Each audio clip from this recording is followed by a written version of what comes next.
ये प्रस्तुत है प्रेमचंद की कहानी पूस की रात। हल्कू ने आकर अपनी बीवी से कहा, सहना आया है, लाओ जो रुपए रखे हैं उसे दे दो, किसी तरह गर्दन तो छूटे। मुन्नी बहू झाड़ू लगा रही थी, पीछे फिर कर बोली, 3 ही तो रुपए हैं, दे दूं तो कंबल कहां से आएगा? माघ पूस की रात खेत में कैसे कटेगी? उससे कह दो कि फसल पर रुपये दे देंगे, अभी नहीं है। हल्कू थोड़ी देर तक चुप खड़ा रहा और अपने दिल में सोचता रहा, पूस सर पर आ गया है, बगैर कंबल के खेत में रात को वो किसी तरह सो नहीं सकता, मगर शाहना मानेगा नहीं, घुड़किया देगा। ये सोचता हुआ वो अपना भारी जिस्म लिए अपनी बीवी के पास गया और खुशामद करके बोला, ला दे दे, गर्दन तो किसी तरह से बचे, कंबल के लिए कोई दूसरी तदबीर सोचूंगा। मुन्नी उसके पास से दूर हट गई और आंखें टेढ़ी करती हुई बोली, कर चुके दूसरी तदबीर? जरा सुनो, कौन तदबीर करोगे? कौन कंबल खैरात में दे देगा? न जाने कितने रुपये बाकी हैं जो किसी तरह अदा ही नहीं होता।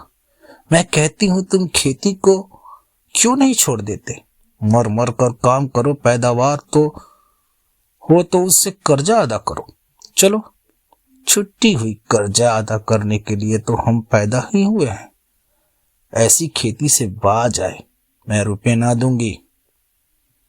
हल्कू रंजीदा होकर बोला, तो क्या गालियां खाऊं? मुन्नी ने कहा, गाली क्यों देगा, क्या उसका राज है? मगर ये कहने के साथ ही उसकी तनी हुई भावें ढीली पड़ गई। हल्कू की बात में जो दिल दहलाने देने वाली सदाकत थी, मालूम होता था कि वो उसकी जानिब टकटकी बांधे देख रही थी। उसने ताक पर से रुपये उठाए और लाकर हल्कू के हाथ पर रख दिए। फिर बोली, तुम अब की खेती छोड़ दो। मजदूर में सुख से एक रोटी तो आने को मिलेगी, मजदूरी में सुख से एक रोटी तो खाने को मिलेगी, किसी की धौंस तो न रहेगी। अच्छी खेती है, मजदूरी करके लाओ, वो भी उसमें झोंक दो, उस पर से धौंस। हल्कू ने रुपये लिए और इस तरह बाहर चला। मालूम होता था वो अपने कलेजा निकाल कर देने जा रहा है। उसने एक एक पैसा काट काट कर 3 रुपये कंबल के लिए जमा किए थे। वो आज निकले जा रहे थे। एक एक कदम के साथ उसका दिमाग अपनी नादारी के बोझ में दबा जा रहा था। पूस की अंधेरी रात, आसमान पर तारे भी ठिठुरते हुए मालूम होते थे। हल्कू अपने खेत के किनारे ओह के पत्तों की एक छतरी के नीचे बांस के खटोले पर अपनी पुरानी गाड़ी की चादर ओढ़े हुए कांप रहा था। खटोले के नीचे उसका साथी कुत्ता जबरा पेट में मुंह डाले सर्दी से कू कू कर रहा था। 2 में से एक को भी नींद ना आ रही थी। हल्कू ने घुटनों को गर्दन में चिमटाते हुए कहा, क्यों जबरा, जाड़ा लगता है? कहा तो घर में पुआल पर लेट रहा, तू यहाँ क्या लेने आया था? अब खास सर्दी में मैं क्या करूं? जानता था मैं हलवा पूरी खाने आ रहा हूं, दौड़ते हुए आगे आए, अब रो अपनी नानी के नाम को। जबरा ने लेटे हुए दुम दहलाई और एक अंगड़ाई लेकर चुप हो गया। शायद वो ये समझ गया था कि उसकी कूकू की आवाज से मालिक की नींद नहीं आ रही है। हल्कू ने हाथ निकालकर जबरा की ठंडी पीठ सहलाते हुए कहा, कल से मेरे साथ ना आना, नहीं तो ठंडे हो जाओगे। ये राड़ पछुआ हवा ना जाने कहां से बर्फ ला रही है। उठू फिर एक चिलम भरूं, किसी तरह रात तो कटे। 8 चिलम तो पी चुका हूं। ये खेती का मजा है, और एक भगवान ऐसे हैं जिनके पास अगर जाड़ा जाए तो गर्मी से घबरा कर भागे। मोटे गद्दे, लिहाफ, कंबल, मजाल है कि जाड़े का गुजर हो जाए। तकदीर की खूबी है, मजदूर हम करें दूसरे लूटे। हल्कू उठा और गड्ढे में जरा सी आग निकालकर चीलम भरी। जबरा भी उठ बैठा। हल्कू ने चीलम पीते हुए कहा, पिएगा चीलम? जरा तो क्या जाता है, हाँ जरा मन बहल जाता है। जबरा ने उसकी जानी मोहब्बत भरी निगाहों से देखा। हल्कू ने कहा, आज और जारा खा ले, कल से मैं यहाँ पुआल बिछा दूंगा, उसमें घुसकर बैठना, जाड़ा ना लगेगा। जबरा ने अगले पंजे से घुटनों पर रख दिए और उसके मुंह के पास अपना मुंह ले आया। हल्कू को उसकी गर्म सांस लगी। चीलम पीकर हल्कू फिर लेटा और ये तय कर लिया कि चाहे जो कुछ हो अब की सो जाऊंगा। लेकिन एक लम्हे में उसका कलेजा कांपने लगा। कभी इस करवट लेटा, कभी उस करवट। जाड़ा किसी भूत की मानिंदी उसकी छाती को दबाए हुए था। जब किसी तरह ना रहा गया तो उसने जबरा को धीरे से उठाया और उसके सर को थपथपाकर उसे अपनी गोद में सुला लिया। कुत्ते के जिस्म से मालूम नहीं कैसी बदबू आ रही थी, पर उसे अपनी गोद में चिमटाते हुए ऐसा सुख मालूम होता जो इधर महीनों से उसे ना मिला था। जबड़ा शायद ये ख्याल कर रहा था कि वहशत यही है कि हल्कू की रूह इतनी पाक थी कि उसे कुत्ते से बिल्कुल नफरत न थी।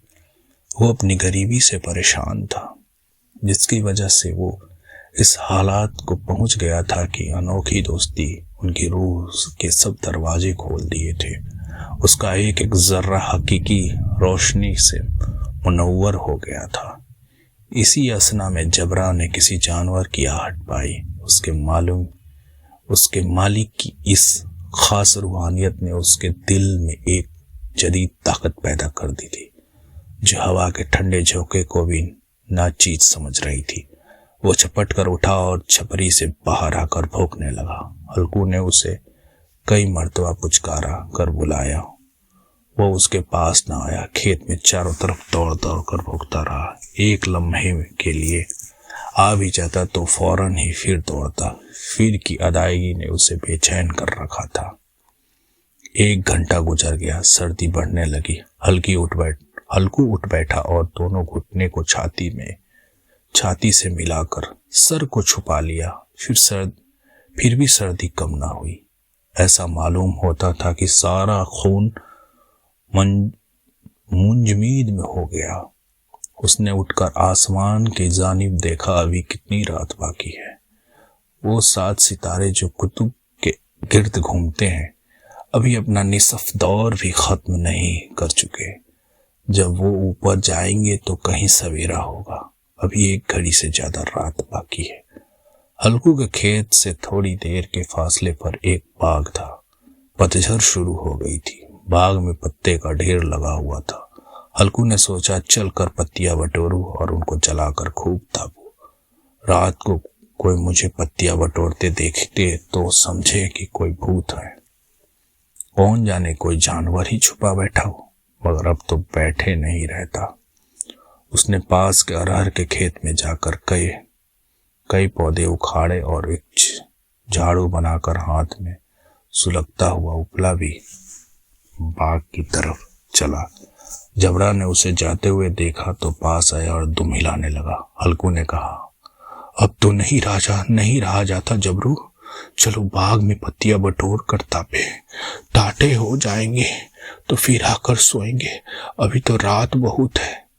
जबरा ने कू कू करते हुए मालिक की राय से मुआफिकत जाहिर की और आगे आगे बाग की जानिब चला। बाग में घटाटोप अंधेरा छाया हुआ था। दरख्तों से शबनम बूंदे टप टप टपक रही थी। यकायक एक झोंका मेहंदी के फूलों की खुशबू के लिए आया। हल्कू ने कहा, कैसी अच्छी महक आई जबरा, तुम्हारी नाक में भी कुछ खुशबू आ रही है। जबरा को कहीं जमीन का एक हड्डी पड़ी मिल गई। वो उसे चूस रहा था। हल्कू ने आग जमीन पर रख दी और पत्तियां बटोरने लगा। थोड़ी देर में पत्तों का एक ढेर लग गया। हाथ ठिठुरते जाते थे, नंगे पांव गले जाते थे और वो पत्तियां का पहाड़ खड़ा कर रहा था। उसी अलाव में वो सर्दी को जलाकर खाक कर देगा। थोड़ी देर में अलाव जल उठा। उसकी लौ ऊपर वाले दरख्त की पत्तियां को छू छू कर भागने लगी। इस मतंजल रोशनी के बाग के आलीशान दरख्त ऐसे मालूम होते थे कि वो इस लाइंतिहा अंधेर को अपनी गर्दन पर संभाले हो। तारीकी के उस अथाह समंदर में यह रोशनी एक नाव के मानिंद मालूम होती थी। हल्कू अलाव के सामने बैठा हुआ आग ताप रहा था। 1 मिनट में उसने अपनी चादर बगल में दबा ली और दोनों पांव फैला दिए। गोया वो सर्दी को ललकार रहा था। तेरे जी में आए वो कर सर्दी की इस बाया ताकत पर फतह पर पाकर खुशी से छुपा न सकता। उसने जबरा से कहा, क्यों जबरा, अब तो ठंड नहीं लग रही है ना? जबरा ने कू कर गोया और कहा, अब क्या ठंड लगती रहेगी। पहले ये तदबीर नहीं सूझी, नहीं तो इतनी ठंड क्यों खाते। जबरा ने दुम हिलाई। अच्छा आओ इस अलाव को कूद कर पार करे, देखे कौन निकल जाता है। अगर जल गया बच्चा तो मैं दवा न कराऊंगा। जबड़ा ने खौफजदा निगाहों से अलाव की जानिब देखा। मुन्नी से कल ये न जड़ देना की रात ठंडी लगी और ताप ताप कर रात काटी, वरना लड़ाई करेगी। ये कहता हुआ वो उछला और उस अलाव के ऊपर से साहब निकल गया और पैरों में जरा से भी लिपट लग गई, पर वो कोई बात न थी। जबरा अलाव के इर्द गिर्द घूमकर उसके पास खड़ा हुआ। हल्कू ने कहा, चलो चलो, इसकी सही नहीं, ऊपर से कूद कर आओ। वो फिर कूदा और अलाव के उस पार आ गया। पत्तियां जल चुकी थी, बगीचे में अंधेरा छा गया था। राख के नीचे कुछ आग बाकी थी, जो हवा का झोंका आने पर जरा आग उठती थी, पर एक लम्हा में फिर आंखें बंद कर लेती थी। हल्कू ने फिर चादर ओढ़ ली और गर्म राख के पास बैठा हुआ एक गीत गुनगुनाने लगा। उसके जिस्म में गर्मी आ गई थी, पर जू जू सर्दी बढ़ती जाती उसे सुस्ती दबा लेती। दफन तन जबरा जोर से भौंक कर खेत की तरफ भागा। हल्कू को ऐसा मालूम हुआ कि जानवर एक गोल उसके खेत में आ गया। शायद नीलगाय का झुंड था। उनके कूदने और दौड़ने की आवाज साफ कान में आ रही थी। फिर ऐसा मालूम हुआ कि खेत में चर रही है। उसने दिल में कहा, जबड़ा के होते हुए कोई जानवर खेत में नहीं आ सकता। नोच न डालेगा, मुझे वहम हो रहा है। कहाँ, अब तो कुछ सुनाई नहीं देता। मुझे भी कैसा धोखा हुआ है। उसने जोर से आवाज लगाई, अरे जबड़ा जबड़ा। जबड़ा भौंकता रहा, उसके पास न आया। जानवरों के चरने की आवाज चर चर सुनाई देने लगी। हल्कू अब अपने को फरेब ना दे सका, मगर उसे उस वक्त अपनी जगह से हिलना जहर मालूम होता था। कैसा गरमाया हुआ मजे से बैठा हुआ था। उस जाड़े पाले में खेत में जाना, जानवरों को भगाना, उनका तुआखू करना उसे पहाड़ मालूम होता था। अपनी जगह से ना हिला, बैठे बैठे जानवरों को भगाने के लिए चिल्लम लगाया, लिहो लिहो हो हा हा हा। मगर जबड़ा फिर भौंक उठा। अगर जानवर भाग जाते तो अब तक लौट आया होता।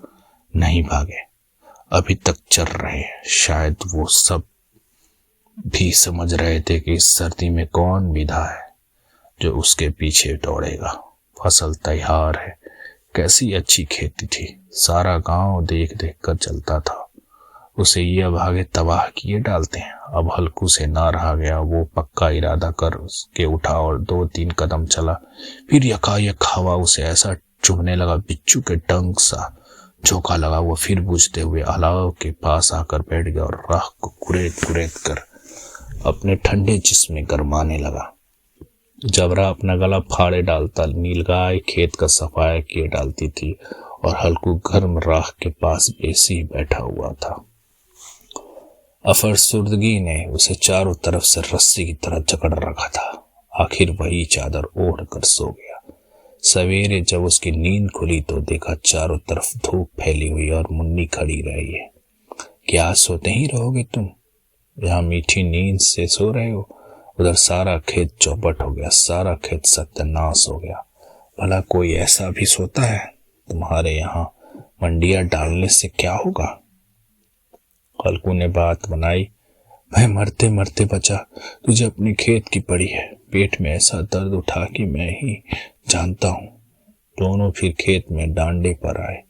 देखा खेत में एक पौधे का नाम नहीं है और जबरा मंडिया के नीचे चित पड़ा है। गोया बदन में जान नहीं है। दोनों खेत की तरफ देख रहे थे। मुन्नी के चेहरे पर उदासी छाई हुई थी पर हल्कू खुश था। मुन्नी ने फिक्रमंद होकर कहा, अब मजदूरी करके माल गुजारी देनी ही पड़ेगी। हल्कू ने मस्ताना अंदाज में कहा, रात को ठंड में अब यहाँ सोना ना पड़ेगा। मैं इस खेत का लगान ना दूंगी। ये कह देती हूँ, जीने के लिए खेती करते हैं, मरने के लिए नहीं। जबरा अभी तक सोया हुआ है, इतना तो कभी ना सोता। आज जाकर शहना से कह दे, खेत जानवर चर गए, हम एक पैसा ना देंगे। रात बड़े गजब की सर्दी थी। मैं क्या कहता हूँ, तुम क्या सुनते हो? तू गाली से खिलाने के लिए बात कर रही है। शहना को इन बातों से क्या सरोकार? तुम्हारा खेत चाहे जानवर खाए या आग लग जाए, चाहे ओले पड़ जाए, उसे अपनी माल गुजारी चाहिए तो छोड़ दो खेती। मैं ऐसी खेती से पा जाई। हल्कू ने मायूसाना अंदाज में कहा, जी मन में तो मेरे भी यही आता है कि खेती बाड़ी छोड़ दो। मुन्नी, तुझसे सच कहता हूँ, मगर मजूरी का ख्याल करता हूँ तो जी घबरा उठता है। किसान का बेटा होकर जब मजदूरी ना करूंगा, चाहे कितना ही दुर्गत हो जाए, खेती का मर्जाद नहीं बिगाड़ूंगा। जबरा, ए जबरा, क्या सोता ही रहेगा? चल घर चले। ये थी प्रेमचंद की कहानी पूस की रात। आवाज है मेरी विवेक ओझा।